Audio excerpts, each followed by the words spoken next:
जय हिंद। मैं शमशाद आलम। बिहार विधानसभा चुनाव में सबसे गरीब प्रत्याशी के बारे में आज मैं बात करने वाला हूं। एक ऐसा उम्मीदवार जिसके पास संसाधन नाम का चीज ही नहीं है और जनता उसको चुनाव लड़ा रही है। आज मैं उस विधानसभा के उस उम्मीदवार का बात करने वाला हूं जो काफी जो है कि भाई गरीब आने की अपने आप को भाई उम्मीदवार कह रहा है और है भी वाकई में। जिस दिन वो नॉमिनेशन करवाने के लिए गए थे उनके पास मात्र जो है पॉकेट में 5,000 रुपया था। चलिए चलते और सारी बात को विस्तार रूप से समझते हैं और देखेंगे कि आखिर वो कौन विधानसभा है और क्या वो पिछले बार चुनाव लड़े थे और लड़े थे तो कितना वोट लाए थे और कितने वोट से वो हारे थे। आप लोग वीडियो में अंत तक बने रहिए। चलिए चलते हैं और देखते हैं आरा विधानसभा का। जी, आरा सदर विधानसभा का एक कैंडिडेट है और उस कैंडिडेट का नाम है कयूमुद्दीन अंसारी। कयूमुद्दीन अंसारी जो है कि भाई चुनाव पिछले टाइम 2020 में भी वो लड़े थे और महज 3001 वोट से हारे थे। वो 3002 वोट से वो हारे थे। अब एक बात समझिए, इनके पास बहुत कुछ नहीं है, इनके पास संसाधन की भाई बहुत कमी है ही नहीं। इनके पास ना गाड़ी है, इनके पास ना लॉ लश्कर है, इनके पास सारा सुविधा नहीं है। उसके बावजूद भी भाई बीजेपी को टक्कर देके और 2020 में महज 3200 मतलब 2 वोट से हारना ये दर्शाता है कि वाकई में एक क्रांतिकारी नेता है ये। और जिस दल से इनकी ताल्लुकात है वो दल है कम्युनिस्ट पार्टी यानी कि माले। और माले के जितने भी लोग होते हैं वो भाई अडिग होते हैं, उनका कैडर काफी जो है कि भाई दमदार होता है। वो हमेशा एक लड़ाकू टाइप का जो है कि नेता होते हैं। कयूमुद्दीन अंसारी भी इसी तरीके से है। बताया ये जाता है कि भाई जब 2020 में वो चुनाव लड़ रहे थे और उनके सामने जो है कि बीजेपी से अरविंदर प्रताप सिंह थे जो वोट लाए 71,781 और कयूमुद्दीन अंसारी जो है कि माले से थे और वो वोट आया 68,779 वोट यानी कि महज 3001 वोट से 2 वोट से हार गए। बताया ये जाता है कि वोट चोरी भी किया गया। ये खुद कयूमुद्दीन अंसारी कहते हैं कि वोट चोरी किया गया, वरना 2020 में जो है कि हम चुनाव जीत गए होते। अब देखिए अभी का जो वर्तमान समय की जो स्थिति परिस्थिति है आरा सदर का, कयूमुद्दीन अंसारी का कहना है कि इस बार प्रचंड बहुमत से जीतेंगे और जहां पर लोग करोड़ों रुपया खर्च करेंगे वहां पर कयूमुद्दीन अंसारी जो है कि महज 5 से 10 लाख रुपया खर्चा करके चुनाव जीत जाएंगे। और वो भी किसी को पैसा नहीं देना, जो भी हमारी संसाधन की चीज है। जैसे वो अभी 2 स्कॉर्पियो भाड़े पर रखे हैं, लोग का खाना पीना का जो व्यवस्था है वो कहीं ना कहीं सभी लोग कर रहे हैं। भाई आज के टाइम में भी इस तरह का नेता होना बहुत कुछ दर्शाता है।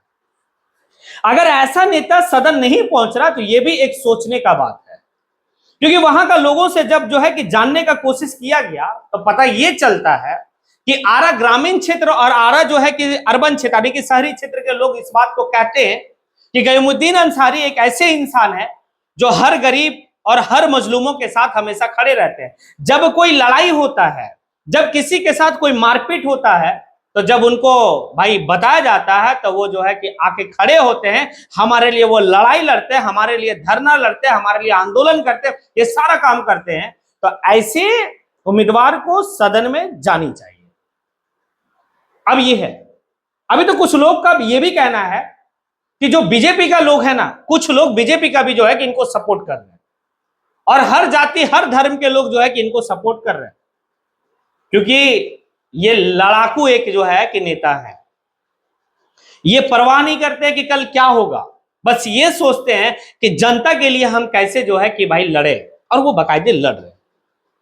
इनके पास संसाधन नहीं है और जब ऐसे लोग चुनाव जीतकर सदन में जाते हैं तो वो लोग जो चुनाव में तो आना चाहते हैं, राजनीति की अच्छी सोच है, अच्छी तजुर्बा है, लेकिन अगर संसाधन नहीं है, पैसा नहीं है तो वो बैक हो जाते हैं। लेकिन जब कयूमुद्दीन अंसारी जैसे इंसान अगर चुनाव जीत कर सदन में जाएंगे तो फिर वो लोग जो राजनीति में आना चाहते हैं लेकिन उनके पास पैसा नहीं है वो भी आ जाएंगे, क्योंकि जनता अब धीरे धीरे जाग रही है। जनता सोचती है कि वाकई में एक ऐसा इंसान को हम चुनाव में चुनकर भेजे सदन जो हमारे क्षेत्र की डेवलपमेंट की बात कर सके, जो हमारे क्षेत्र की विकास की बात कर सके, वैसे इंसान को।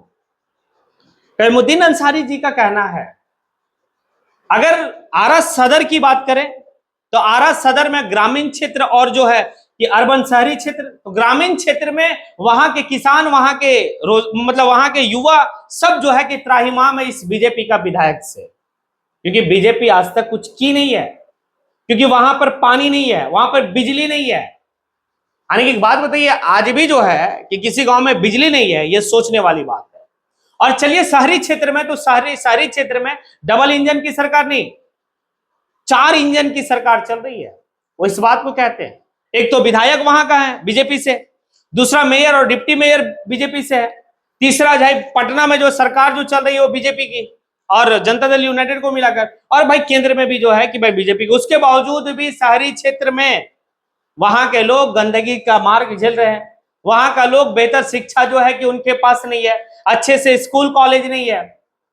ये अर्बन क्षेत्र की बात वो कर रहे हैं। ये सारी चीज को देखते हुए तैमुद्दीन अंसारी इस बात को कहते हैं कि इस बार जो है कि जनता मूड बनाई है और जनता भारी मतों से जो है कि विजय करेंगे, चाहे जितना भी वोट चोरी करना हो कर ले। और ये बात काफी कुछ है, लोग जो है कि पैसा डोनेट कर रहे हैं, लोग कोई 10 रुपया कोई 20 रुपया चंदा दे रहे हैं। अब लोगों को लगता है कि कयूमुद्दीन अंसारी जीत पाएंगे, तो एक बात तो कहता है 2020 का जो रिजल्ट है, उस रिजल्ट से तो समझ में यही आ रहा है कि काफी जुझारू नेता है। अगर 3002 वोट से हारे हैं तो बहुत बड़ा अंतर भी नहीं है, कुछ अंतर नहीं है, तो कहीं ना कहीं तो बात तो है। अब बीजेपी वाले लोगों का हमेशा जो है कि एक बात रहता है कि कम्युनिस्ट वाले लोग नक्सली हैं। तैमुद्दीन अंसारी जी से यह सवाल पूछा गया कि आपको बीजेपी वाले लोग नक्सली कहते, क्या आप नक्सली हैं? तो उनका जो डिफाइन है नक्सली के बारे में काफी बेहतर है कि अगर किसी गरीब किसी मजलूम के लिए लड़ना और उनको हक दिलाना, उनके लिए आंदोलन करना अगर नक्सली है तो भाई मैं नक्सली होने पे फख्र करता हूं। ये बात वो कह रहे हैं। अब आप लोगों से सवाल है, क्या वाकई में ऐसे इंसान को चुनाव जीतना चाहिए जिनके पास संसाधन नहीं है लेकिन काम करने की जुनून है, जिनके पास पैसा नहीं है लेकिन काम करने का जुनून है, अपने लोगों को हक दिलाने का जुनून है? क्या ऐसे इंसान को चुनाव जीतना चाहिए? अगर लगता है हाँ चुनाव जीतना चाहिए तो आप कमेंट बॉक्स में आके कमेंट करें, और साथ ही साथ कयूमुद्दीन अंसारी के बारे में आप लोग जो है कि अपनी राय दें। क्या ऐसा व्यक्ति अगर चुनाव जीतता है, सदन जाता है, तो एक गरीब घर का बच्चा भी कल राजनीति में आके चुनाव जीतने का कैपेसिटी रखेगा, चुनाव जीतने का एक सपना देख सकता है? अगर ऐसा व्यक्ति अगर जो है कि चुनाव हारता है तो काफी सोचने वाली बात होती है। क्या लगता है आप लोगों को? अगर जो भी समझ में आता आप कमेंट बॉक्स में आके कमेंट जरूर करें। इसी के साथ मैं अपनी बात को यहीं पे समेटता हूं। जय हिंद।